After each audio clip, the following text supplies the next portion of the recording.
Hello, ladies and gentlemen, and welcome to episode 47 of The Pond. Alongside, we got Michael Pulford and Curtis Kennedy, and you know me, Colton Pegna. We're here for another week of hockey and all things that come around the game. I gotta apologize in advance. Allergies are absolutely destroying me right now. My throat is scratchy, and no, it's not COVID, so... before all you guys jump down my throats about it, I am okay, but allergies, oh my god. I don't know if it's been messing with you guys, but I've been an absolute mess this past week. Like, allergies just been destroying me, so. Knock on wood, I've never had bad allergies. Hoping to keep it that way. But has it been nice there? You guys got like snow last week or some shit, eh? Yeah, last or maybe a week and a half ago, we had a really cold stretch and we had a little bit of snow. And of course, the week or the couple days before that, it was like 32, 33 degrees, super humid. And then just a random cold stretch. Now it's back up to like 34 degrees, just unbearable, sweltering, like disgusting humidity. Need a pool, so got a little one footer in the backyard that lay down and try and stay. Oh, buddy, dude. It's just getting warm here out east. Glad I missed the cold weather. I'm gonna be back in Ontario soon, but I've been enjoying the warm weather. The water, like the river, is still fucking cold. But I've definitely enjoyed some time at the beach, tanning my nuts. You know, nothing gets you fired up for summer than the nice bronze nutsack. So, oh yeah, boys are buzzing over here. Oh yeah, so I'm ready for summer, dudes. I'm on a little bit of a holiday here, and I'm fired up. Yeah. I mean, perfect time for you to get a holiday break, right? You got some exciting hockey that we've been watching, and I don't know about you guys. If I was to ask you right now whether or not you've, and I know the second round isn't over, so you can't like this is just up until this point. Did the first round kind of like exceed your expectations in terms of like exciting hockey, or has the second round been better? What do you guys think? I really like this second round. Seems like most of the games, except for the Canadian division, which has been brutal, has just been electric. Yeah. And with the fans, like in the Coliseum, in the Garden, those are two storied arenas that have just insane like fans. Vegas is Vegas now. One of the like almost, I saw Dana White talking about it. It looks like they've been there for like 60 years, and with the fan base that they have created in that place that wasn't really considered a hockey market. And then Colorado, like diehard fans that even were the Nordiques and everything. And yeah, man, this is a good series, or good couple series for me, except for the Montreal Winnipeg. It's been dull, to say the least. Yeah. So. Yeah, that's been brutal. But yeah, I agree. I mean, I feel like part of it is a lot of the time the second round is kind of the least exciting round.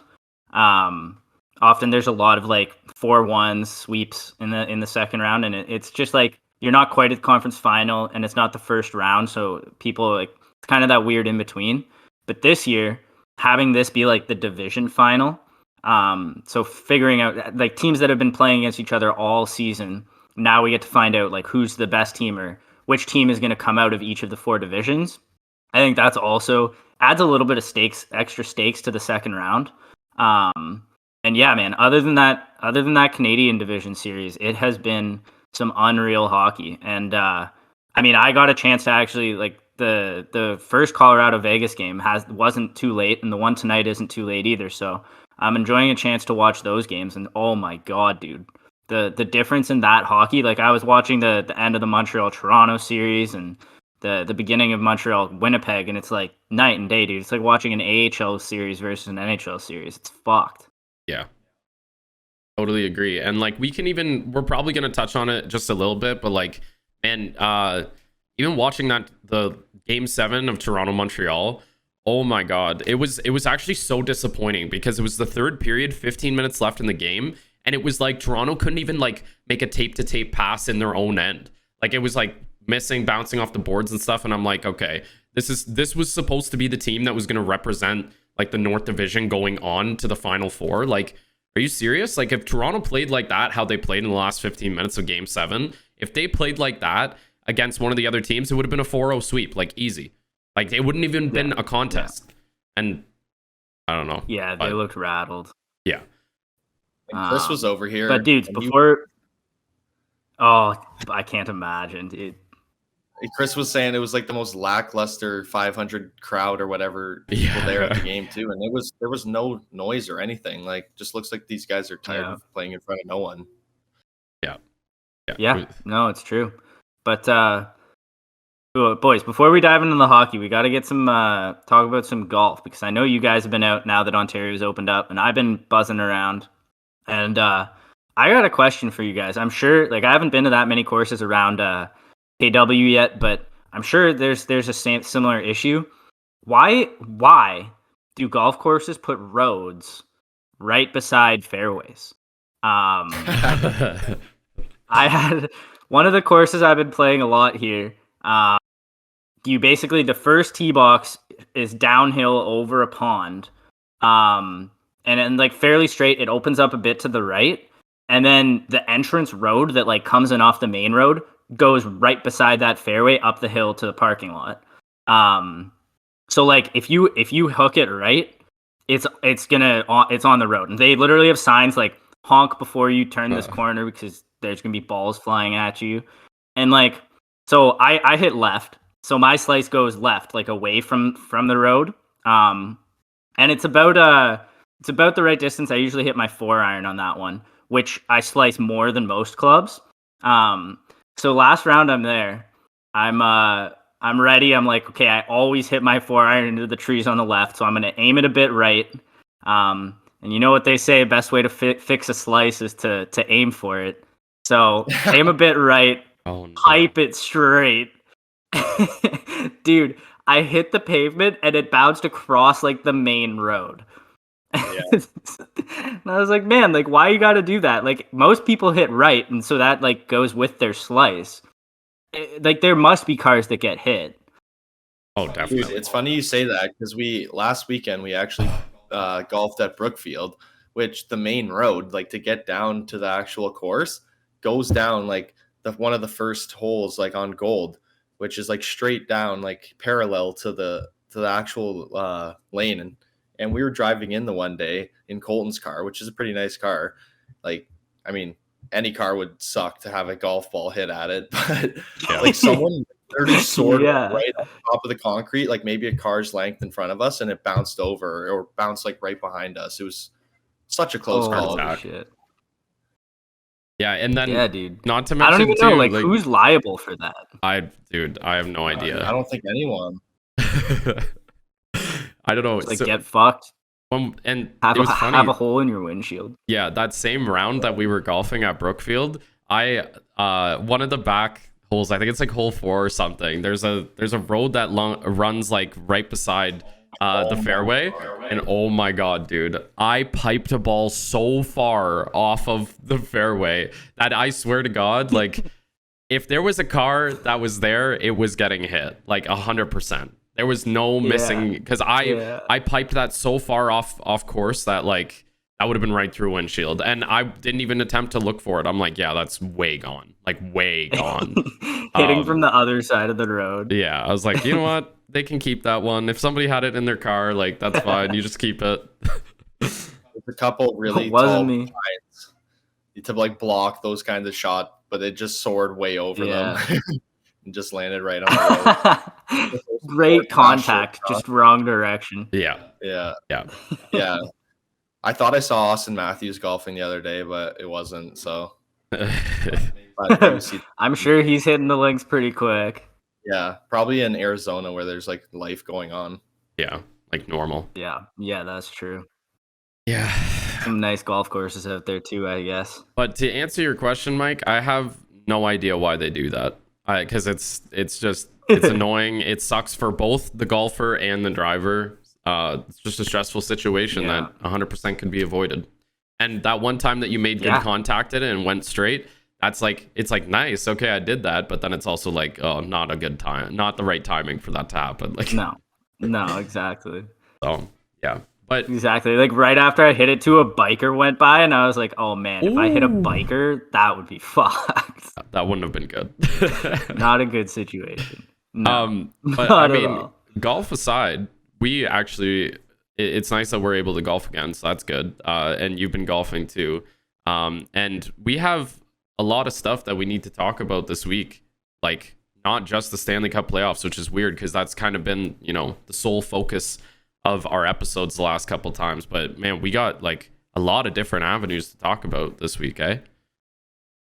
Yeah, man. I mean, I was kind of a couple weeks ago, I was okay with just leaving the World Championship out of it after Canada lost that first game to Latvia.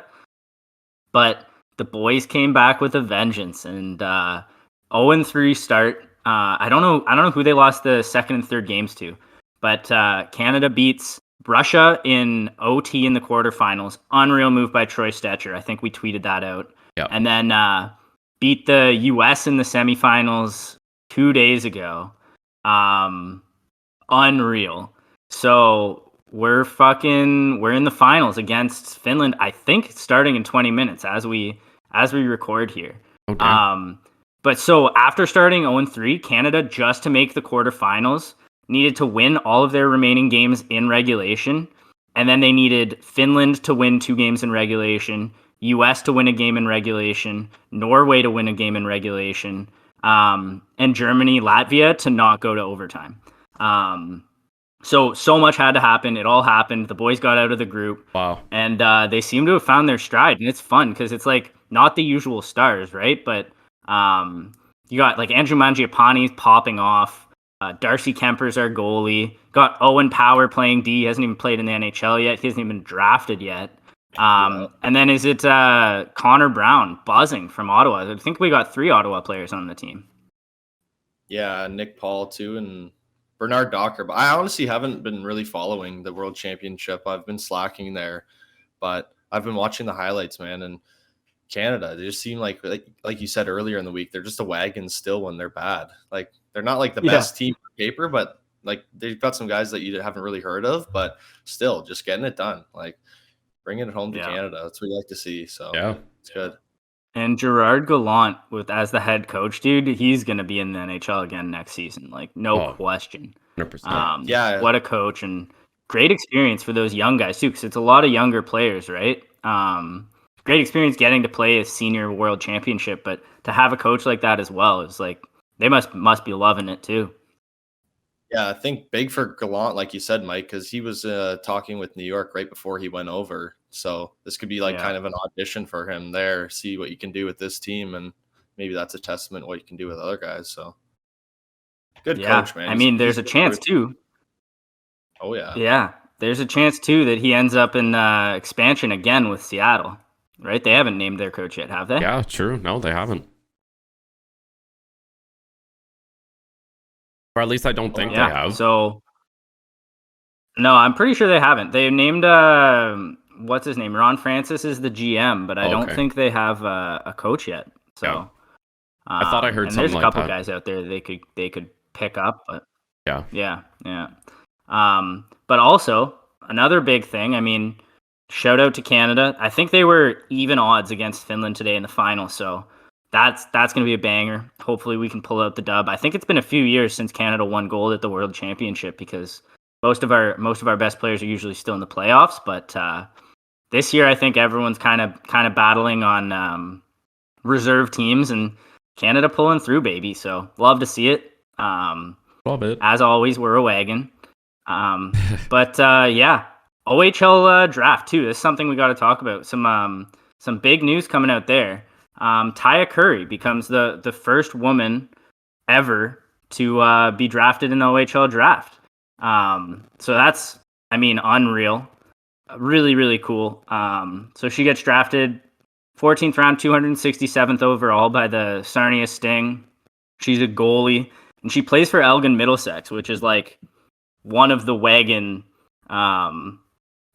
teams prior to junior, right? So she's definitely made her way up, and I haven't seen anything yet, but like I think it was only in the last couple of years that they made it allowed to draft girls into the OHL. So at the time I remember thinking like, oh well, like that's cool, but it'll never happen. So it's cool to see it happen. And it'll be dope if she can make the team and play some games. Yeah, that's super sweet. Like, I think that's going to be big because NWHL is trying to become a thing, right? With the NHL Women's Hockey League, this could be big, and just getting people to just watch it, and that'd be hell of an interesting Yeah. story to follow through with. Be awesome to have her, try and get her on the pod, like you said. Maybe we can get her. Yeah, but 100%, dude. Reach out. Yeah, and even like women's hockey, it seems to be like they're not quite there yet in terms of the like building an institution that has like a professional league. But man, it's exciting to watch, and I love like I think it's Sportsnet that at the intermissions they're showing highlights from the Canadian. I don't know what the name of the league is called, but it's like a women's tournament going on right now. Yeah, I'm not 100% sure. Man, some of these, they're dirty. But Like, they're like ripping, dude. It's nasty. Yeah, some of them it's very impressive to see, like, you know, just because we don't get exposed to it all that much in terms of like high level women's hockey. It doesn't really happen a whole lot. I guess the only time that we really see it is I watch it a ton when the Winter Olympics is on, and it's like those games are fun to watch. So I mean, it's also very, like you said before, Mike, one of those, it's just one of those things to happen. Like, remember when like it got passed that you could draft like women in the draft, and then we were like, oh yeah, like it's good to see, but you know, when are we gonna see it? Is it gonna be soon? I don't know, probably not. And then to have this happen, like, this is history in the making. So and I mean, what she like, how old is she? Like 16. Yeah, dude, like, can you imagine like being that young and making history like that? Like, that's incredible. So good on her. And she seems like she's like a absolute wall in the net. So I mean, and she's a goalie, man. That's a tough position to play. Like, that'd be stressful as the parent, having a goalie as a kid playing. Like, if my kid ever has like the urge to play goalie, I'm gonna maybe try and talk him into being a center, or not just it's expensive, but I'd just be sitting there so stressed to be like, don't let this in. Like, I used to play hockey and like house league and everything before, and you'd see these pucks and like it'd be like all the way on the other side of the net, and the guy lets it in. You'd be like, come on, put your stick down on the ice, bud. Yeah. And I mean, I wonder, like, it'd be interesting to ask her. Hopefully we can get a chance to talk to her, but I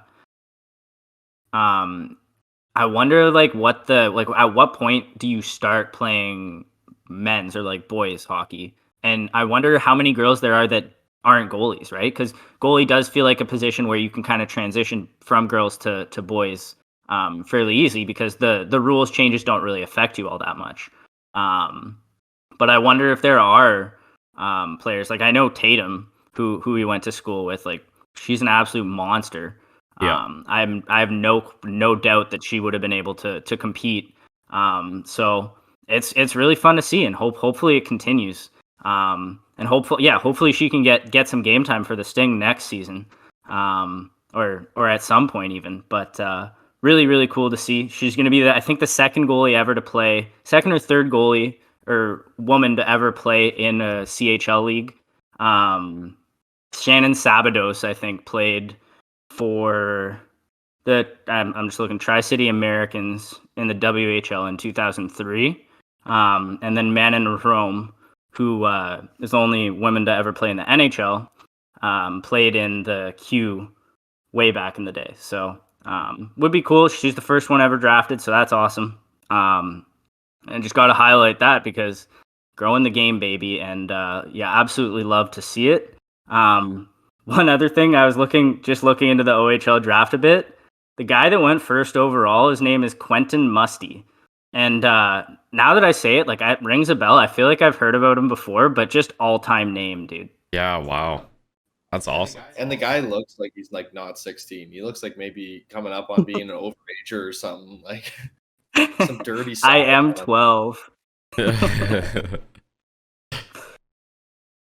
a hockey name. Got drafted, but I mean, congratulations. Yeah, we'll have to get him on too.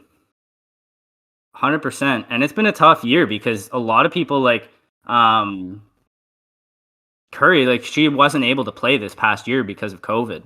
So a lot like this draft, I guess, is a little bit weird because a lot of the players getting drafted haven't really played in close to a year. And so I guess the scouting gets a little bit out of whack that way as well. But it'll be cool to see what these guys can do in the OHL. I mean, I'd say it's the best CHL league, and always fun to watch.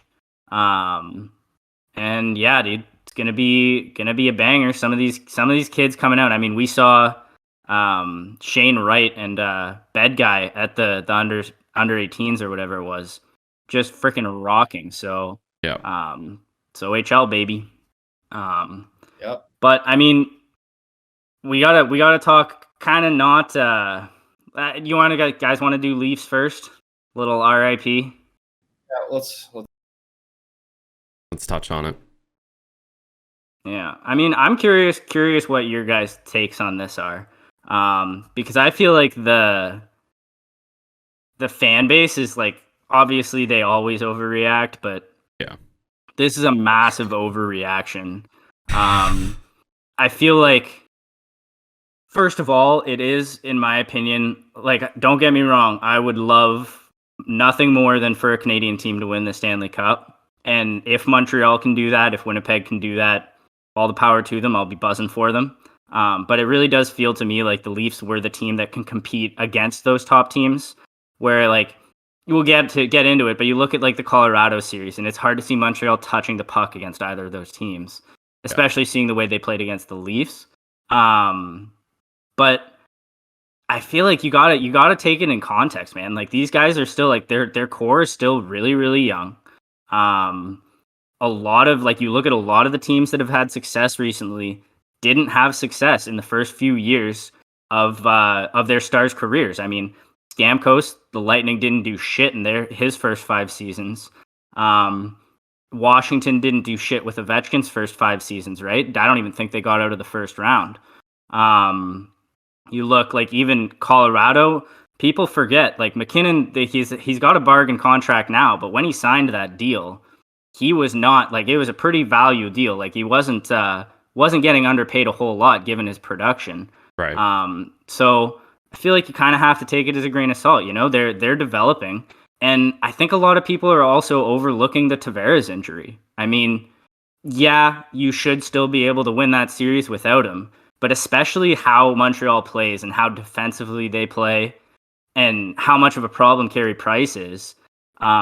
Feels like someone like Tavares is exactly the last person you want to lose in a series like that, because especially for the Leafs, he's kind of been like, he's not the flashy number one star anymore, right? He's kind of, you know, he's your second line center. He gets to the front of the net and he gets a lot of those like garbagey goals, right? Like back post tap-ins, like right place, right time sort of thing. Yeah. And it feels like that's exactly what they needed in that series. And so, I mean, that like, obviously you can't, in my opinion, part of winning the cup is getting lucky. You have to be able to stay healthy. You have to get the right bounces. And it felt like Toronto didn't have any puck luck in this series. And then obviously they weren't able to stay healthy either. So, I mean, I think you run it back with the same lineup or as close to it as you can. And you just got to give it a few kicks at the can, man. Like, it's not like you can build a team and then immediately win. It's just not the way it works. Yeah. Them talking about Marner getting traded, to me, is, I agree with everything you said. Like, them talking about like blowing the team up and trading people, like this was the same stuff that they were all talking about with Nylander a couple of years ago. We don't need this guy, get rid of him. Now look at him, one of the best performers of that series.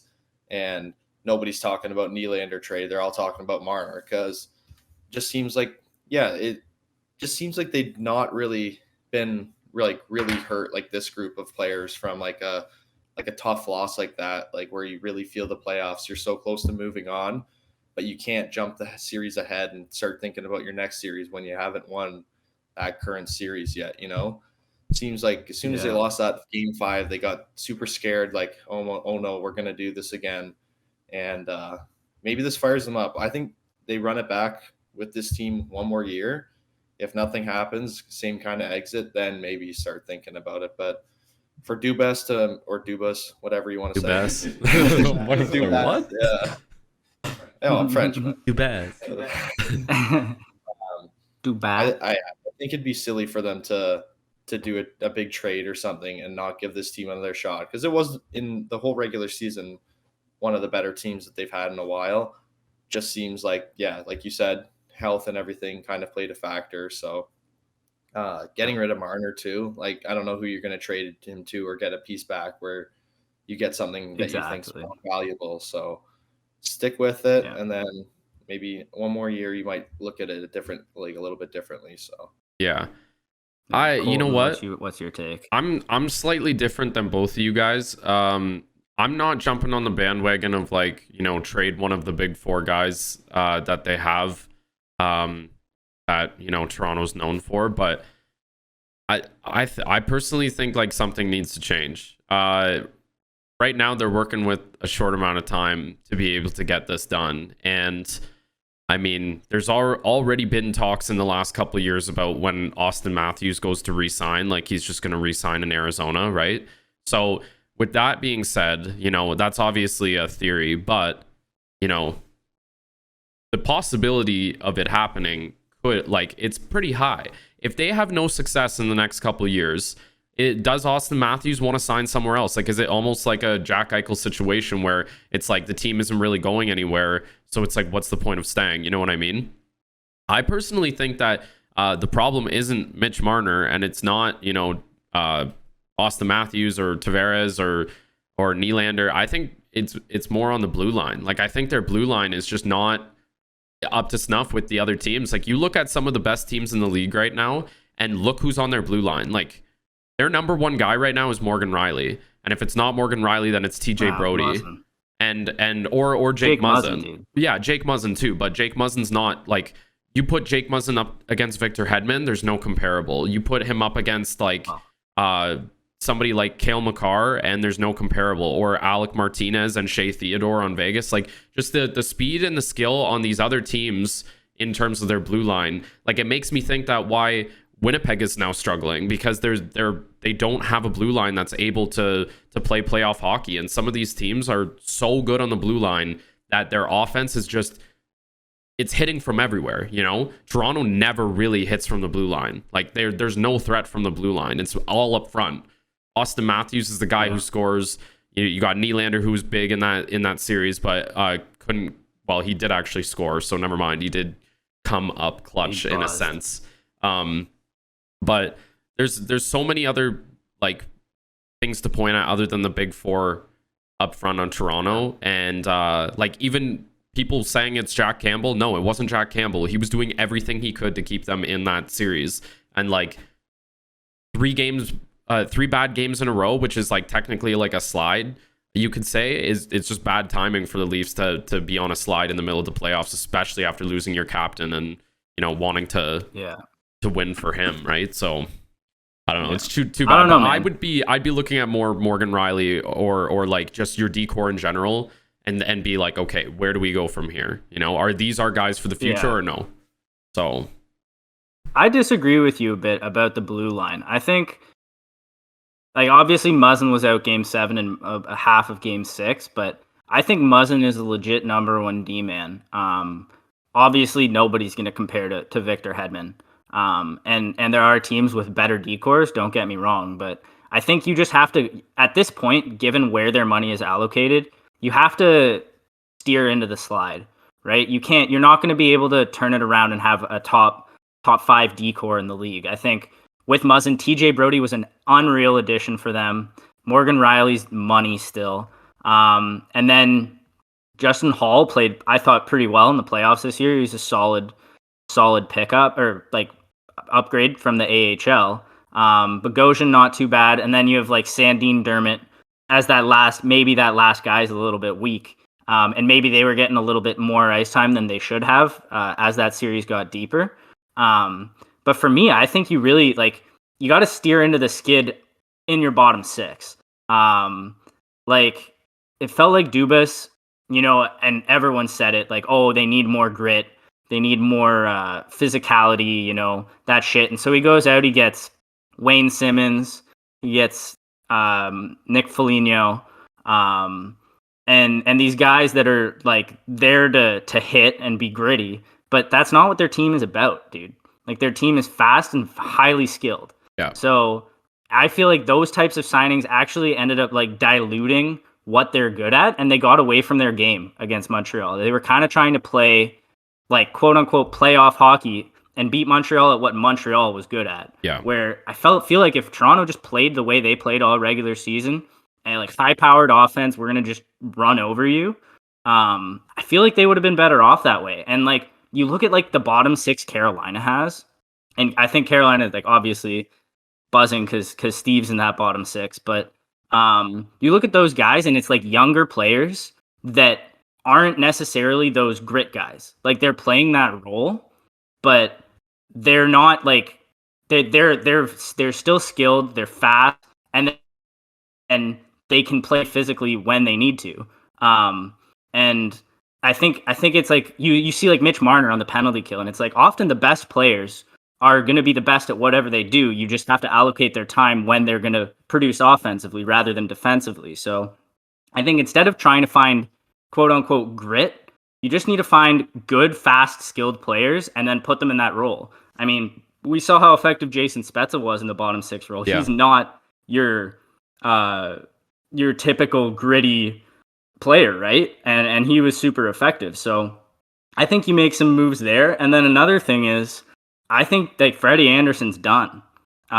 You don't need him. Jack Campbell has proven he can be a number one, and he's getting paid half the price. So get Freddie Anderson out of there, free up some space to maybe bring in a signing in that bottom six, or maybe a top four D man. So it's interesting you talk about the blue line too, Colton, because we got some very good defensemen hitting the market. I think Dougie Hamilton's a UFA at the end of this season, and Seth Jones has said he's not re-signing in Columbus at the end of next season. So they'll presumably be looking to move him at some point. So would you make a move one of the top four for like a Seth Jones or something like that? Yeah. I personally think that would be the next step. You know, if we're not looking at that next step for this next season, then after that you're definitely looking for a change. And I was gonna say Seth Jones from the beginning, because if you're Columbus right now, like just blow up the team and go back and try to redo, because dude, sorry, a little off topic here. I'm on Instagram scrolling through like, you know, the NHL feed, and dude, Columbus has won 2 playoff series in their whole time being an NHL team. 2. That's it. Like only 2, which is absolutely horrible. Like even the Arizona Coyotes have won like 7, you know, like but it's just crazy to think that, you know, they're actually went from being like contenders and beating Tampa a couple years ago to like now being just so bad. But yeah, if they can move Seth Jones, like I feel like Seth Jones on Toronto would actually be really, really good for Toronto. Like that would put them over the top. Can you imagine if, like, because their power play struggled big time, Seth Jones on the power play would help them out so much. So if you trade a guy like that, like, or you trade you know, I don't know, you don't have to trade those 4 guys, but I mean, you probably do. Like maybe, but at the I same don't know time, how if else he's you a put UFA, together a you deal may. and fit Jones' contract. Yeah, I know. I mean, you'd have to do a little workaround. That's why I'm not a GM, right? Like I'm a math guy, but I'm not gonna figure that shit out, you know. So yeah, that's the other tough thing, is that if you are rebuilding in Columbus, you probably want prospects and picks, not like Mitch Marner. Although I think Mitch Marner for Seth Jones is a massively one-sided deal. Like I don't think Seth Jones has the value to live up to that. Yeah. But it's really hard to make a deal there work. Maybe Dougie Hamilton, if you can get him as a UFA, and you're shedding some salary with you got probably, I think Foligno's out, Simmons, presuming Anderson is out. You have a little bit of space to work with there, but it's gonna be, man, Dubas has such a tough job. Holy shit. Holy fuck. It's tough to say what they should do right now. That's probably why everyone's jumping to Marner. Nobody knows. They thought they had the team to do something this year, and now they're like, oh, okay. But yeah, they had a bunch of old guys. The only one that really did anything in the playoffs was Jason Spezza. So, but if Marner got definitely traded, keep him. then Marner would be playing with Matthews for the first little bit of his career, and then Laine, and that would probably drive Toronto fans nuts if Marner was beating Laine and beating Toronto. But I'd like to see that. Dude, how many goals does Laine score on a line with Marner? That'd be hilarious. That would 60? Be electric to watch. That would be. That really would be. Yeah, man. I think I honestly 100% think that if you played these playoffs with the exact same teams 10 times, the Leafs would win the cup maybe 2 times, 1 or 2 times. So I think you got to keep as much of the team together as you can and just give it another roll of the dice. Because you don't always win the first time around. You hit a hot goalie, just not getting the bounces, any number of things. I even think back to game 1, that goal that Paul Byron scored on the shorthanded goal, where he's falling to his knees, puts it over Campbell's glove. It's dude, that guy's never going to score a goal like that again in his entire career. He probably hasn't scored one like that in his entire career. So it's it feels like Toronto might be getting punished by the hockey gods for how much of dickbags their fan base is. So turn it around, fans. You gotta get behind your team. It's insane how critical they are. Oh yeah, they're but the best. We should move on. Yeah, we are getting go ahead, heavy into the time. Yeah.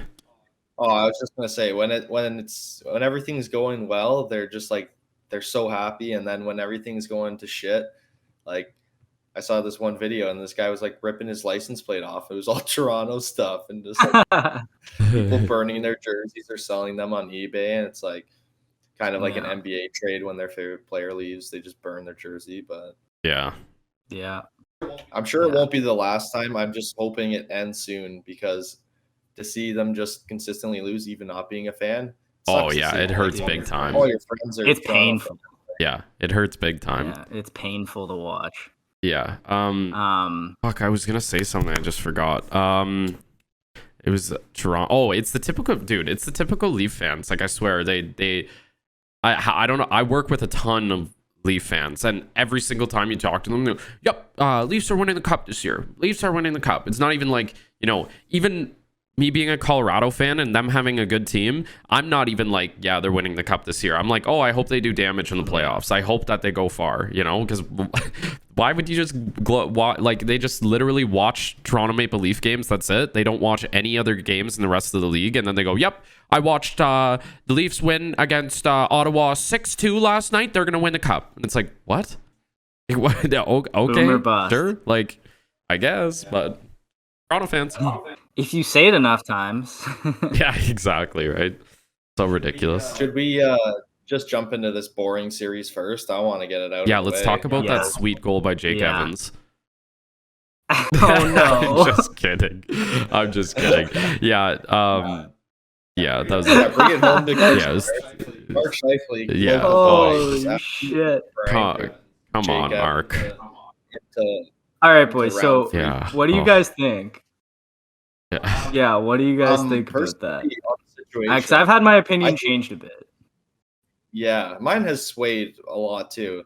I'm gonna go real quick because mine could get very opinionated. I think it was a clean hit. Yeah, but the intention was not there. The intention was to absolutely level this kid, and he probably didn't even know that it was Jake Evans, a younger kid. He just thought it was an NHL player. Scheifele's a grown man. Evans is a rookie coming in. I mean, you're in the show, keep your head up, I guess. But I mean, the way Scheifele just delivered it, it was a total charging incident. The hit was clean, but the hit was dirty at the same time, if that makes sense. You know what I mean? If you're looking at where he hit him, it was mostly chest from what I saw. I could be completely wrong, but he was steaming down from center ice, just not even trying to get the puck off of him and stop the goal. So, and just basically just drilling them like a train. So dirty in that sense, but the suspension, maybe a bit long in my opinion. Maybe a 2-3 game, but 4 game, I don't know. It's hard to make those calls. It's just still frustrating when you see guys get hit and suspended. And still, man, I'm still salty about the Tom Wilson. I'm just no matter what suspension it's going to be, I'm still salty he didn't get suspended. That's how I'm going to feel every suspension for a bit that's until fair. he gets suspended That's again. fair. But Colton, that's what's all. your take? That's all. Well, so I'd say me and Curtis are pretty much on the same page there. Like, I don't know. I personally just, it was a, oh my God. I haven't seen a hit that massive in like 2 to 3 years. Yeah. Like, that was absolutely ridiculous. And since Nicholas Cronwall retired, dude. Exactly. I was gonna say you got Cronwalled like big time. There's a picture I saw on Twitter of somebody that like paused it and took a picture, and you see Scheifele drop his shoulder like at the hash marks. Like, you can't, dude. You can't be lining a guy up from like actually 10 to like maybe 15 yards away from. Like, the guy, you see him stop skating and he's gliding, sure, but he's still going really fast. So yeah, and then he just lines him up and you can see his shoulder drop and you're like, uh-oh, this is not gonna end well.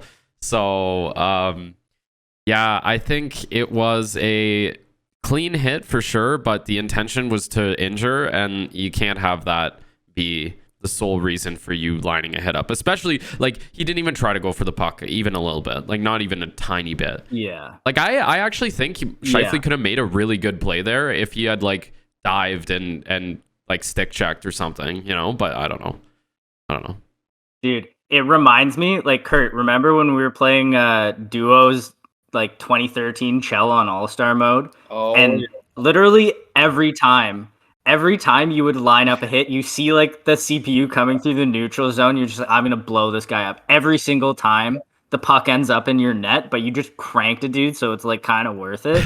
That's kind of what this felt like. yeah. But no, I mean, you could just it's a good point that. Yeah. Oh, 100%. I think it is a good point that maybe if he doesn't stop skating at the top of the circle, he can get his stick on the puck. But I also think watching it in slow motion doesn't really do Scheifele justice, because that's such a bang bang play. Like, it's probably not even a second from the time he hits the top of the circles to the time the hit is delivered. So I'm thinking that's a decision, like the decision to hit rather than stick check probably occurs right around when he stops skating, or maybe even like at the blue line, right where he sees him coming around the net. He's like, I can get him before he tucks that puck in, and then stop the goal. And that is what Scheifele said he did. I mean, obviously he can say whatever he wants. That doesn't necessarily mean it's true, but I feel like at that point you're committed, and then you just have to go with like you're not going to be able to halfway change it out. And I would also say, like, people looking for big hits like that, like, there's no problem with that. The problem with this specific hit, and it's in a context that doesn't happen very often, where someone just back checked literally 200 feet to make that hit, right? There's not very many times in a hockey game where you skate 200 feet in a straight line and then are able to deliver a hit. And that's where the charge comes in. And definitionally, that's a charge, 100%. So on that front, I think it is not within the rules because of that specific part of the play. I think the way the hit was delivered was clean. Big fucking hit, obviously. But I mean, big hits happen all the time. I think if Evans, yeah, it got crushed. But if Evans gets up, we're not talking about this, right? It's completely non-issue. Exactly. So I don't know. I personally, I thought it would be 1 or 2 games. Obviously it's impossible to predict with George Peros. Who the fuck knows what's going through his head, if anything. But yeah, I thought the suspension was a little bit harsh. And I do think, like, as someone myself that hasn't played, obviously never in the NHL and not hockey at any sort of high level, you kind of have to defer, or at least consider the opinions of people that are playing the game or have played the game. And I don't know if I've heard a single former or current NHL player that doesn't play for the Montreal Canadiens say that was a dirty hit. A lot of people, It's the NHL. You got to keep your head up. He didn't really protect himself at all. Maybe he's not expecting it. Maybe it's just because that play is so unique. You're not really expecting someone to be flying full speed down the ice at you. But I think you have to take into consideration what people in the league and what people that were formerly in the league kind of what their take on it is. And I mean, it is true that he didn't really brace himself all that much, and you don't want to blame the guy for getting his head blown off, but it's not like it was a headshot. The contact of the hit was clean. Oh yeah. So I don't know. I think that's a type of hit that you absolutely cannot eliminate from the game, because if you do that, you're just eliminating hitting entirely, which nobody wants. Yeah, I agree. It's unfortunate that he got injured, obviously, and like hopefully he's okay. But I mean, I don't know. I think it's harsh to give Scheifele 4 games for it. And I don't even know if you can say the intent is necessarily to injure. The intent is to blow him up. But people go into hits like that with that intention all the time in the NHL. Yeah, that's fair. Maybe they don't make as good contact. Maybe they haven't skated 200 feet prior to making the hit, but it happens all the time. So I think it's a little bit unfortunate. Obviously, it is that Jake Evans got injured, but yeah, I don't know. It's crazy because the discourse on it is either, oh, it was a clean hit, like old school hockey, baby, or it's like, oh, this person should be suspended for the rest of the season. And there's a clear difference between analysts that didn't play the game and people that have played the game prior, and they're on, like, without fail, on opposite sides of this discussion, right? So yeah, it's a tough one because everyone has an opinion on this. Yeah, and it looks like what the worst of it was after the hit. Like, he got hit and then he kind of landed on his face, and that was what kind of did the most of the damage. And like I saw a thing with Scheifele, people are coming after his family and stuff. It's like, yeah, come on. Everyone needs to relax. Like, this wasn't anything done by Scheifele's parents. Leave them out of it. People targeting them, it's just silly and ridiculous that people would even do levels like that. You play a contact sport, like you said. Like, you get rid of this, you get rid of hitting. Yeah, maybe there is like a case, like, not that it wasn't a dirty hit, but reminder, everyone keep their head up, and like, you can get hit if you have the puck. So no suey passes. Keep your head up if you don't know what's coming towards you, because you could get fucking leveled. They've said in the last little bit too that it's been very apparent that these because it was Kotkaniemi last year that got absolutely blown up. They were like, well, it's not fair to the players that are already in the NHL to be getting suspended for when young players go into the boards with their head down. Like, growing up playing contact hockey, they tell you to keep your head up and keep your head on a swivel, because if you don't, then this happens. You get absolutely destroyed. And I've had it happen to me. I've done it to other people when I played contact hockey, and dude, it doesn't feel good. But after you get blown up like that, man, do you ever keep your head up? Like, you're not making that same mistake again. And if you are, then you're just getting overconfident, and that's when stuff like this happens. So I totally agree that if you suspend a hit like this for the hit itself, then you might as well just get rid of contact altogether, because that was a great hit. It was a great hit. It was just unfortunate, the circumstance. Quickly before I end my point though, Mike, how much money would it take for you to recreate that sequence, but it's you getting hit? How much money? Dude, probably not that much. I'm not all that protective of my head. Yeah, actually, yeah, that's fair. What are we talking, like, number wise? Like, if somebody was like $1,000, it's almost like $1,000. I'd say 1,000 vodka sodas. Okay, that's doable. I think we can make that like 5, 3 to 6 grand, depending where you're buying them. Yeah, that's not too bad. But dude, one thing that I think people haven't really talked about, and like, because so much of the talk has been about like, oh, the intent is to injure. It's like, dude, if he wanted to, like, he could have ended his career. Like, you know, Scheifele did, other than skating really fast for the entire ice surface, the actual contact of the hit, he did basically everything he could to make it a clean hit. It's like, he could have easily popped his shoulder there, and it would have been a completely different situation, right? So I think it's really harsh to say, oh, he was trying to injure him because, like, yeah, he's trying to make a big hit, but I don't think he's trying to specifically injure him because if he were, it could have been so much worse. But I mean, it's tough. And as you said, man, like going after his family, like what the fuck? Yeah, that's just uncalled for. I think Scheifele's a dirty player. Like this is his first like actual like kind of suspendable hit. I'm pretty sure. Maybe there's people that have probably watched Winnipeg games and they're like, man, he's dirty because he did this to his player, but he's not a consistent player that's doing these things. So yeah, I want to just say something about the series. There's nothing really to talk let's get about into on the this series other than this hit. Really, because this has been one of the most boring series of the playoffs, like you said. But yeah, man, Winnipeg is losing these games because they're just much once again. And maybe this is the Montreal of this earlier this season, but in my opinion, I was saying to you guys earlier, man, maybe maybe Montreal's playing their game now, and Winnipeg's kind of just playing into Montreal's game like Toronto did, where Montreal's forcing all these shots to the outside, making it Carey Price's like his job really easy to kind of make these saves, push the pucks out, like cover the puck, get these face-offs, and Montreal can kind of just score a shorthanded cheeky goal like Toffoli, just ripping it top shelf, like, and a 1-goal game kind of win it.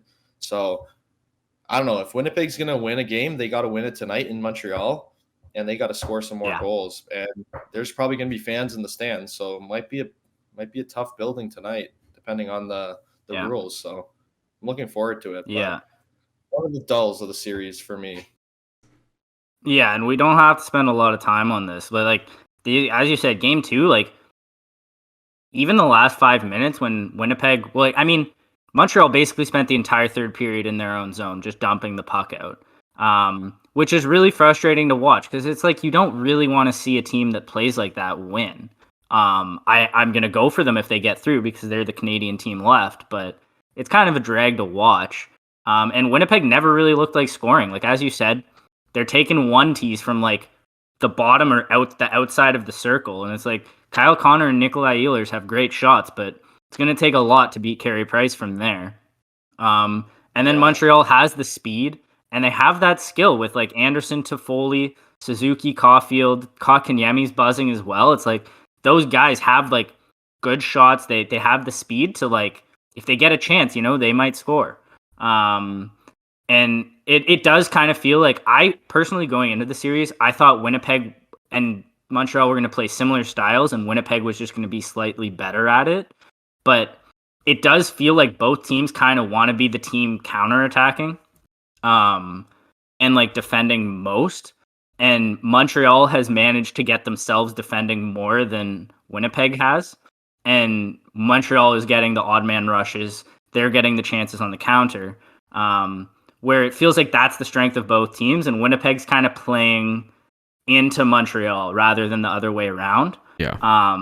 And dude, like at this point, 2-0 down, Winnipeg probably has to win both in Montreal here, which is going to be a tough ask because I don't know if they have more, but 2,500 people in the stands. It's like that building was kind of rocking for how few people were there in the game 6 against Toronto. So shit, man. It's Montreal, man. They got crazy fans. They're going to make a lot of noise regardless of the numbers. So that's what I'm saying. Like, it could be a hard building for them to win in tonight. So it should be good. I feel like the rest of this series is actually going to be more interesting compared to the first 2 games. Because, like, at this point, what does Winnipeg have to lose, right? Like, Winnipeg has to come out flying in this next, in these next 2 games. And if they're not, then you know what's going to happen? The Jets are gonna go down, man. The Jets are going to crash, and that's we can't have that happen, especially against.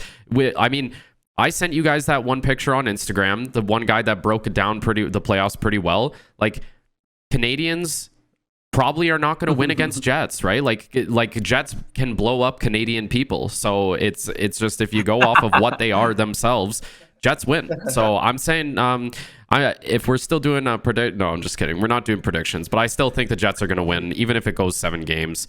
Also, quickly, I feel like we haven't talked about this enough, but guys, like the amount of times that we're seeing Cole Caulfield on the score sheet, and not even just on the score sheet, but making absolutely dirty plays, like he is the future of the Montreal Canadiens, and we're seeing it in times where he needs to step up and be somebody, and he's a rookie in the NHL, and he's making these plays in the playoffs. Some of these, like, you look at guys like, for example, we just spent 40 minutes talking about Toronto Maple Leafs. Like, Mitch Marner and Austin Matthews just disappear in the playoffs. This guy is like, he's like the polar opposite. This guy is just absolutely ripping fat Chedster. So I don't know. I'm liking Cole Caulfield so far, and like we said before in that first series, when Caulfield and Kotkaniemi got sat, I was pissed because I was like, that's not the right move, man. Not the right move at all. These guys, you're holding your team back big time. And ever since they got back in the lineup, Montreal's looked like a different squad. So it's crazy. Yeah, him and Nick Suzuki, man. Oh, that's a line. Yeah, that's the future right there for the Canadiens. Did I say it right, Mike? The Canadiens? I think so, yeah. Okay. Canadien. And that Nick Suzuki goal was just absolutely disgusting, where he got around Hellebuck. Like, man, a player from Vegas in that Pacioretty trade. Imagine if Vegas like, true. Obviously, Pacioretty's doing good stuff, but man, Cole Caulfield, Nick Suzuki, fire. Yeah. Pretty good play. Yeah. And they still have Ryan Poehling in the system too. They got some good forwards coming up. But Tampa Bay, Carolina, boys. Did you guys fucking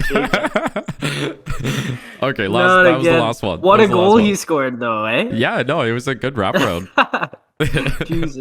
Jesus Christ. I was sorry to cut you off there though, Mike. What were you saying? Tampa Bay, Carolina, boys. Yeah, okay. Tampa Bay, Carolina. Did you guys catch the game yesterday? That second period was fucked. Oh, dude.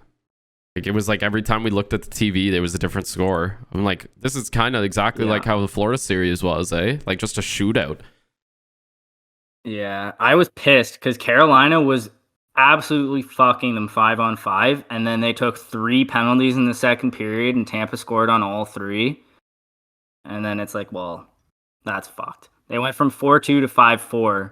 They were like, Tampa looked absolutely rattled after it went up 4-2 Carolina, and then I think it was Jake Bean took a penalty to stop a 2-on-1, scored right away. They took Svechnikov took a penalty, scored right away, and then it's like, well, shit, man. Like, they let Tampa back into that game, and it's tough. But I would say putting Peter Mrazek in after game 2, like, Nedeljkovic played great. Don't get me wrong. He let that one really bad one in at the end of game 1 which ended up being the game winner, which was a tough one for him. But I thought, like, it's kind of harsh to take him out from Mrazek, but for whatever reason, I think they've been playing better in front of Mrazek, and he's been making those, like, timely saves. You know what I mean? Not necessarily the best saves, but, like, when you need a save, he's been making them. Obviously, other than the fucking 5 goals or 4 goals he let in the second period. But I don't even think you can really blame any of those on him. Oh, they kind of looked like they just kind of had one of those inexperienced, like, the team just kind of let off like halfway through the game, right when they had like that death grip on them where they could put them to sleep. But Tampa being Tampa, of course, they scored the game. Like, I was just bringing my TV outside because it's that perfect time of year where we can watch the games outside and sit on the back deck, have a couple of drinks, and it's beautiful out. And I was like, yeah, I'll just wait for the end of the period because it was like 3 minutes or 4 or 5 minutes left in the game. And because I was doing something else, I look at my phone, it's 5-4. They scored 3 goals in like the span of 6 minutes to end that period. And I was like, well, sat down, got the TV set up for the third period, and immediately they scored. Or Kucherov scored that one just like behind his back and everything, just kind of flung the puck 5-hole. Just an absolutely stinky goal to put Carolina to sleep. So Tampa did a reverse Uno on that one for Carolina. But, man, I think Carolina's got reverse Uno.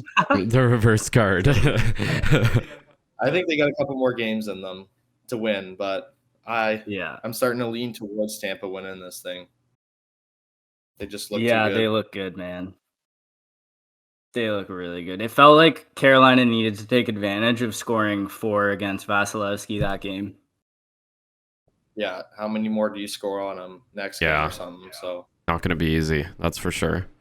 I like what I've been seeing so far from both teams. It just sucks that like Tampa is playing some absolutely unreal hockey. Like I don't know. I love Tampa, and I think that their team is so methodically built from top to bottom that it's hard to cheer for anybody else because they are essentially the favorites. And you know what?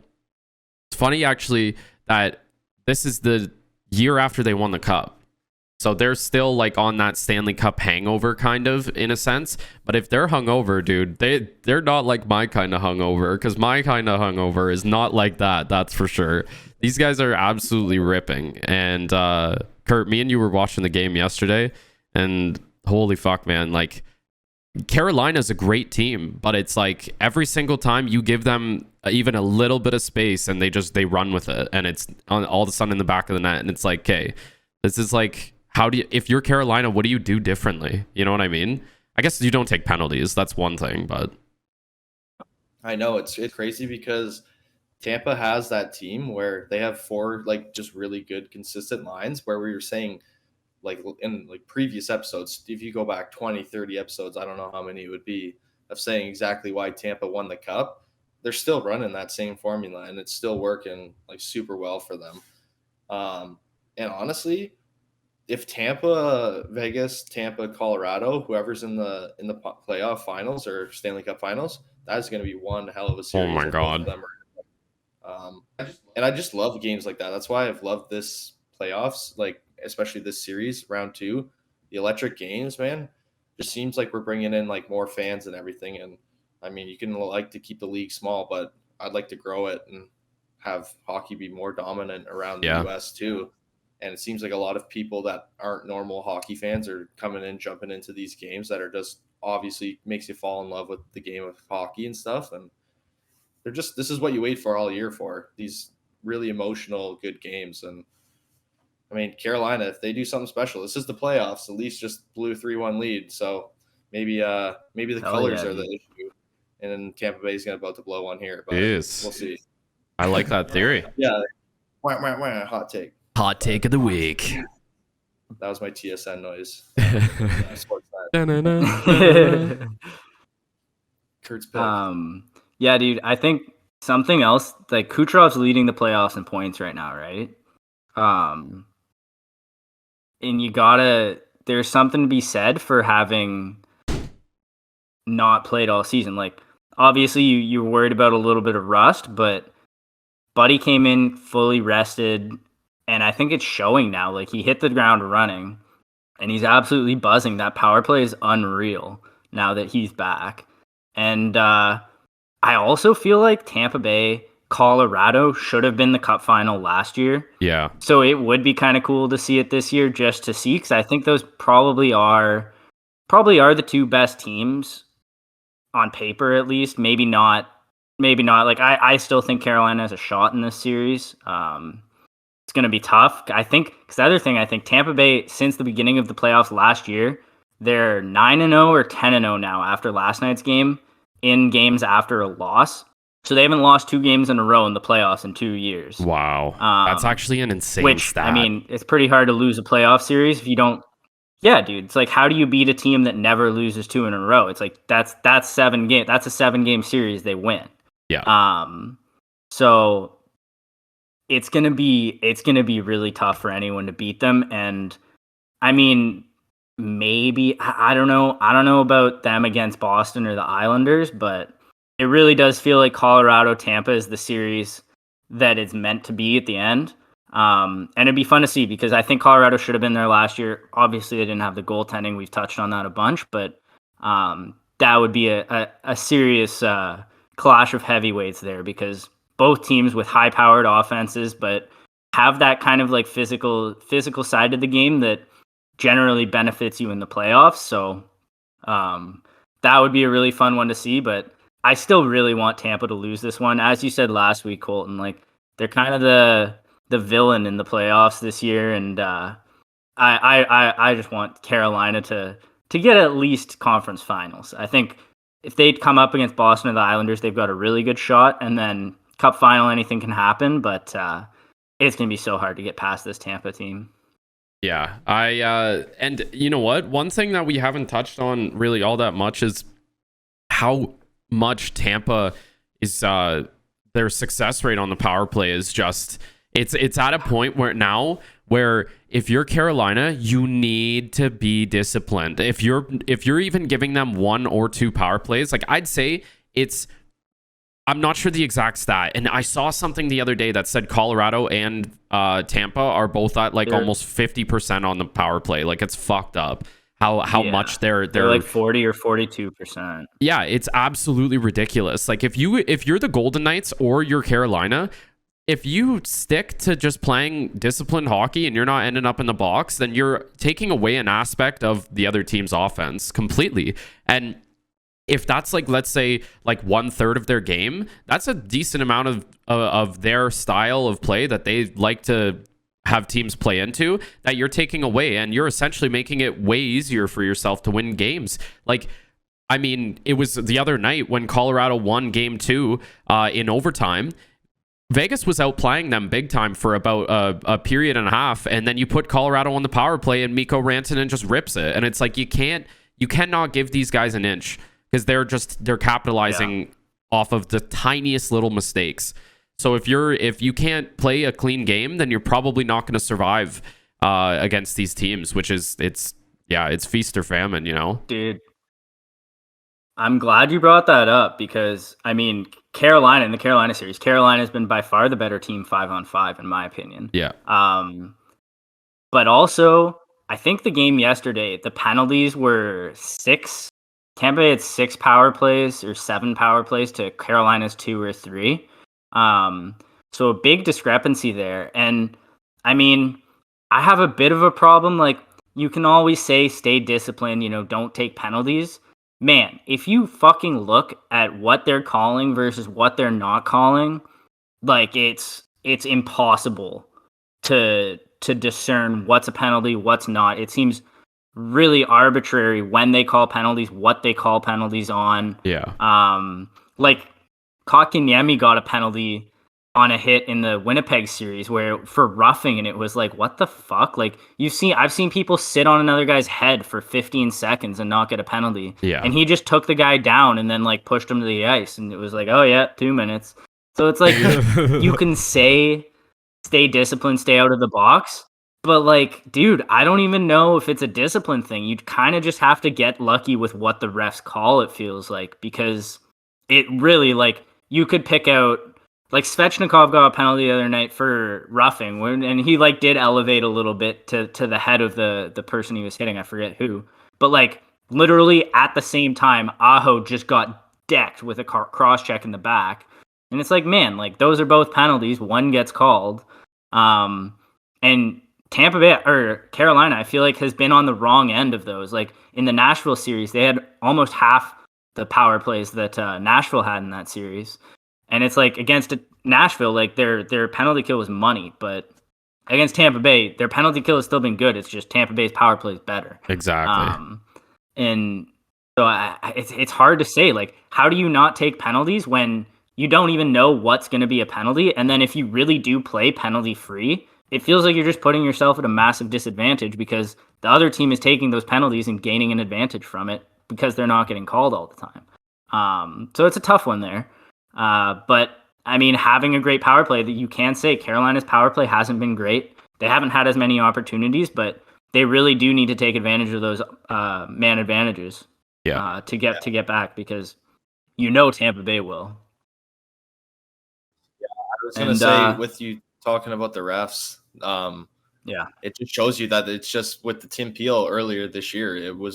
It's not just him, man. That's why like firing him was not like the right thing to do. But well, I mean, you argue that whatever you want, but it just shows that it's kind of just a deep-seated issue throughout the whole NHL with the way refs have always just learned. Like it's almost like an apprentice thing. I'm pretty sure how you get into the NHL. Like there's junior refs, and then like you eventually like move your way up.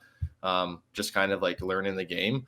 Like you might start as a linesman and then become a referee, calling penalties and stuff. But yeah, there's something they need to go back to school or something, because this is getting ridiculous deciding these games in the playoffs where they're just calling based on what they think. Oh, you deserve a penalty at this point? Yeah, okay. And I agree completely. Yeah. And I don't remember it being this bad in the past. Maybe I'm paying more attention to it now, but it is like genuinely frustrating to watch at times where it's like in a 2 minute in like one shift by like say first line against first line, you can pick out like 5 or 6 penalties. Like Kevin Bieksa did a highlight on a Kucherov shift a couple games back, and he's like talking about how he plays with bite, and like that's a positive, right? He showed I think 6 clips, 3 of which were penalties that just didn't get called, right? And so if they don't get called, that's 100% positive, right? You're getting away with stuff, and you're making it hard to play against you. But if they do get called, it's like, oh well, that's undisciplined. And it really doesn't feel like there's any rhyme or reason to what gets called and what doesn't. I genuinely think both the refs should just go to the team, say, hey, we're going to call 3 penalties on you this game. We're not going to tell you why or for what or when we're going to call them, but each of you are going to get 3 power plays, and we're just going to leave it at that, because that's kind of what it feels like at this point. Yeah. It's up for just a coin toss every single call. Yeah. But boys, we gotta rip through this. We kind of already touched on Colorado Vegas. I do want to say though, Colorado looks so fucking good. That game 1, that's the best hockey I've seen in years. That was insane. That was crazy. The boys are actually like, they were buzzing big time in that game, and the last 2 games have been a lot closer. And I think we expected that. The series throughout or with Colorado and Vegas, like the season series was very split. There wasn't really a game that was really one-sided. But that being said, I think, you know, the last 2 games we've seen Vegas have a big push tonight. I wouldn't be surprised. I heard Jared Bednar there was a bunch of clips of him calling out the top line and calling out pretty much McKinnon, Rantanen, and Landeskog, being like, hey, look what their top line did tonight and look what we did. Like there was apparently a lot of shifts where there wasn't any back checking, or maybe a little lazy with the sticks and stuff like that led to goals. So stuff that just can't happen, especially with a team like Vegas. The passes need to be crisp. It almost seems like the highlights when I was watching of game 3, that there was a lot of not moving the legs, a lot of just gliding around, getting caught in their own end with doing a shitty play. Which, I mean, if you've watched any of the Colorado games in the last like 2 weeks, Colorado does not have a tough time getting out of their own end. And the past 2 games, it's been rough watching the breakouts. So I think we'll see a little bit of a pushback from Colorado tonight, trying to make sure Vegas doesn't get too much momentum and tie the series. But one thing I think everybody can agree on is, did we expect Philip Grubauer to be playing as well as he has in this series and just in the playoffs in general? Because man, he's absolutely putting up a wall. Like it's funny too, because the Vezina trophy candidates are all still playing in the playoffs, and Marc-Andre Fleury and Grubauer are both nominees, and man, both of them are just looking absolutely incredible. Like I don't know. Yeah, man. Having Flower back there, having Leonard too. Like obviously Leonard looked like not very good in the first game, but just having Fleury to rotate back in there, man. Vegas, Dude, they play a game where they can come back from this. Like, yeah, it's they're showing, like, after that first game, it looked like they were outclassed, but they're really showing their quality. And on that Vezina thing, how fucked up is it that Fleury has never been a Vezina finalist? Yeah, how is that weird. even possible? That's crazy, dude. Crazy. This is the first time. Didn't he win an award recently, or yeah, but not the Vezina? No, man. He's only ever finished 4th or lower in Vezina voting before this year. Oh my, nuts. Yeah, I don't even know how. I saw it. I was like, that has to be a mistake, but apparently not. Yeah, weird. People just not liking him, I guess. Eh? And yeah, I'm fired up for the game tonight. it's a big game. Yeah, I'm fired up for the Colorado game tonight too, boys, because Cale Makar, I genuinely think Cale Makar might be my favorite player to watch in the whole league right now. He's just sick. Yeah, he is the definition of big Bapu. Yeah, big Bapu. Every play he makes, Bapu. Yeah, it's every single play. It's just like, holy, this guy is, and I mean, he's only what 3 years into the league. Like, this guy still has so much development and so much more of a ceiling to go that it's like we're not seeing an Erik Karlsson 2.0. We're seeing a Cale Makar 1.0, buddy. Like, this guy is unreal. Yeah. So every time he gets the puck, I'm like, oh, come on, Cale, come on. And all of a sudden I see him do something. I'm like, oh my God. I didn't expect him to do that. Like, what? Exceeds my expectations every time his stick touches the puck. When he walks the blue line, when he walks the blue line, he literally makes the wingers covering the points look like fish out of water. Yeah. They're just like flopping around on their stomachs trying to get their stick in front of the fucking shooting lane. Oh yeah. But boys, you guys got any thoughts? I haven't watched a ton of the Boston Islanders series, but we should touch on it quick before we wrap up here. Oh yeah. I just want to say something with the Vegas one, because go for it. My second team. The last couple games, Vegas has been coming on like strong in those games, but man, Grubauer has been putting up an absolute wall, and this is going to be an important game tonight because it seemed to be like the last half of that game on Friday, or was it, or Thursday, whatever day that was. Thursday. Thursday. I don't even know what day it is today. Vegas might have been able to find more of their game on like how they're going to solve the goalie. And like, Colton was saying the other day, he's like, that one bank goal isn't good, but man, hockey is all about like luck and like banking them off there. If they can get one in, I think Vegas will take them either way they can get them. But this is a big one. They go up 2-2 back to Colorado for game 3. That's one where you get one going. And I think honestly, that's when Colorado, if they're going to win the series, they can come away with that. They might lose another one here tonight, but then they'll have what it takes to win the next 2 games, I think. So this is going to be a really good Got to game. win at home. This is a must-watch game. If you're a hockey fan, you got to watch this game. This is going to be one of those games that is just great. Yeah, 100%, dude. I honestly, seeing Colorado play this year, one of those games, baby. Seeing Colorado play this year, man, like, it really does feel like if Grubauer hadn't been injured last year, they might have won the cup. Like, they're that good. It's kind of crazy. Yeah, it's just unfortunate because even with Michael Hutchinson and net, they still brought it to overtime in Game 7. Like, no offense to that guy because he could stop way more pucks than me, but that is one of those situations where you're like, all right, well, you could have taken one of the defensemen, dressed them up, thrown them in net, and been like, all right, what are we gonna do here, boys? Yeah, like, it's not ideal. We'll say that much. Yeah. But Mike, as you were saying before, plugging away into this Boston and Islanders series, it's funny you say that you haven't watched a whole lot of games because I feel like me and Kurt have almost watched every single game of the series so far. Kurt can talk a little bit more about it than I can just because I've been on night shift, so I haven't been able to watch everyone. But oh man, I was saying this to Kurt yesterday.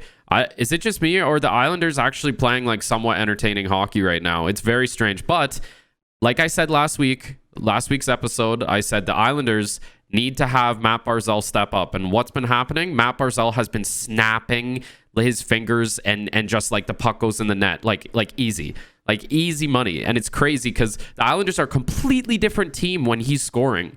It's crazy. So Tuukka Rask has been playing unreal. If it's almost the same situation as Colorado. I feel like Boston could have done a lot more last year if Tuukka Rask was in the bubble. But him going home, True. definitely threw a little. And we've seen Halak, maybe 0 times in the last like 15 games. So it just goes to show you that they're really putting all their, or they are trusting in Tuca. And how can you not? He's brought them so far every single time. And I mean, that Marchand goal on Varley, like, maybe he wants that one back. People are saying it was a bad goal on Varlamov's part. I think it was just disgusting shot. Like, I don't know. You guys probably have the same thoughts as me. Like, that was just, you can't pick the opposite corner and be like, oh yeah, you should have had that. Like, no, dude, that was just a great spot. Like, that was top cheesy. Yeah. This game, if this is how Barry Trotz plays in the playoffs, man, like, this is way more entertaining than the regular season where the New York Islanders play that defense game, man. Matt Barzal has got these, like, he's not obviously the driving force of why they're playing well and everything, but he's just coming up in the clutch like every game. He's scoring a goal like in a key moment that kind of like helps your team get that momentum to push through and get the win, especially the last 2 games. That goal last night where he just hit it right as it landed was almost like the scoot slope, where it was like up in the air and then it landed. Yeah. And he just flung it there, and the Coliseum, man, exploded. Exactly for their name, because it's just like the Roman Coliseum where their fans are ruthless. They chirp you just like Boston, and they're rowdy as hell, man. This is like talk about every single game. So talk about a clash of 2 fucking fan bases, eh? No kidding. How much of the entertainment value do you think is from the Islanders playing more entertaining hockey, and how much of it is from just being able to watch a full arena? Because I found that with like the Lightning Florida series in the first round. Obviously the series was great, but it's just crazy. Like when something like when there's a hit and then the fans go crazy, it's like, oh shit, like this is crazy. Yeah, it's like you're just not used to it anymore, and it's like, damn, dude. And the Nassau Coliseum is bumping. Something great about hockey, like soccer, you can kind of just be sitting there like being normal, and then like you'll build momentum, and then all of a sudden you're always waiting for the puck to go in, and then that's when like everyone like jumps up and really is like what's so fun to watch. Like you're just, people freak the fuck out when they score a big goal, and the whole place is going rowdy as hell. I just can't wait to get back in like a stadium like that, and I'm jealous, man. These American games, just, that's probably why the Canadian division sucks right now, is there's just not any like emotion that kind of pushes the teams to play better, in these Canadian ones. They're just still playing like their pickup league, like regular season. It just kind of looks weird. Seems like they don't have emotions, going back to that one real quick, but yeah, it's going to be a rude awakening going into the conference final. Well, I just got a notification saying that Canada is exempting the teams that travel over for the round 3. So depending on who that is. Yeah. But yeah, they'll still be playing in empty arenas though. Oh yeah. Or like close to empty. Yeah. I mean, as long as the Canadians team don't have those 550 healthcare workers that were at that Toronto Game 7, I think they're going to be all right, because they were not just like Leafs fans. Yeah, exactly.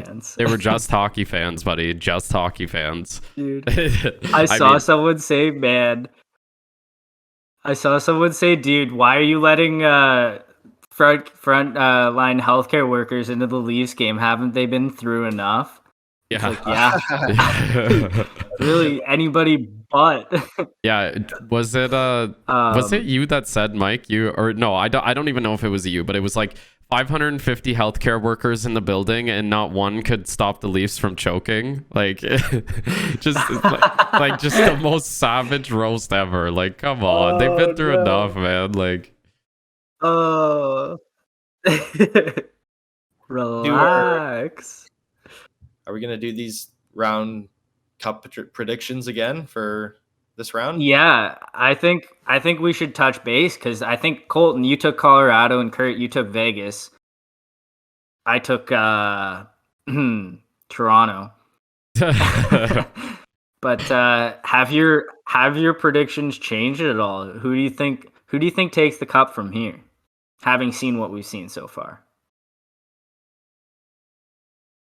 my final now is I'm going with Colorado, Tampa Bay, I think. But I would like to see Vegas, Tampa Bay. That'd be fucking good as well. But I'm going Colorado, Tampa Bay. I'm hoping, because that would be one hell of a series, like I said earlier. That'd just be a great one to watch. That's what I'm going. New York, maybe. Colorado, New York would be good too. Yeah. Really? Yeah, that's my final. Actually, I'm going to go Colorado, New York Islanders, because Islanders are kind of a wagon, man. They're playing good hockey, like 200 foot.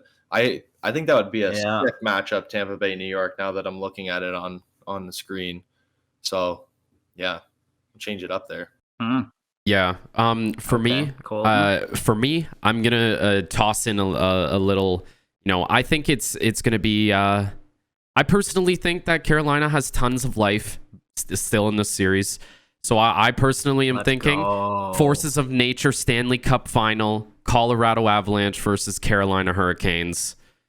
I think it's gonna happen. CC. Yeah. I honestly get the cup to KW, baby. Yeah, seriously, that'd be awesome. But I seriously think that I think that Carolina can do it. So we'll see. We'll see. It. Yeah. I love it. Man.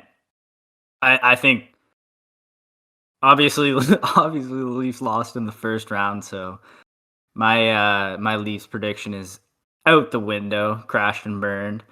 But I mean, we all knew Colorado is a wagon coming into the playoffs, and if anything, they've exceeded my expectations so far. So I think Colorado takes it this year. I think it's gonna be a Colorado-Tampa final. Because I actually still think Boston's gonna beat the Islanders, and I think Tampa Bay probably makes pretty easy work of Boston. So, and I mean, I think it's a wash. No matter who comes out of the North Division and no matter who comes out of the West is taking that conference final. I don't think it's even close. So we'll see, but going Colorado, Tampa with a Colorado Cup win. Jeez. Yeah, see, and the crazy part is about us speculating all this too, is that once we get out of the second round, we're seeing teams that have never played each other like this season so far. Yeah. Like some teams are completely different. That's gonna be sick, eh? Yeah. Yeah. Some teams are completely different compared to like for example, Tampa playing Boston last year would have been a completely different team now compared to like this season, right? So anything can really go, and that's why I think I mean, if you're going to have a hot take of the week, then you might as well have it this week, because, I mean, like, this season, anything can happen, and, you just don't want to get too hot, because, I mean, that's when you get burned, right? So. Don't want to burn the nutsack. Yeah, that's exactly. You watch keep it bronzed. Yeah, keep a little SPF on the sunscreen there, buddy. For our Manscaped ad.